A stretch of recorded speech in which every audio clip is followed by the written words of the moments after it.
Hey guys, today I'm gonna show you how to add weather widget to always on display. So look here. So at first open Samsung settings apps, scroll down, select display, select always on display. You need to make sure enable this option. Now I'm already on this option, so go back, lock, long press to unlock, okay, and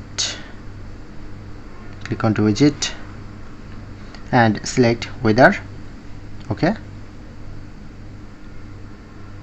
select weather, press on to done and lock, but always on display, showing it to weather. So that's it, that's how we can do it.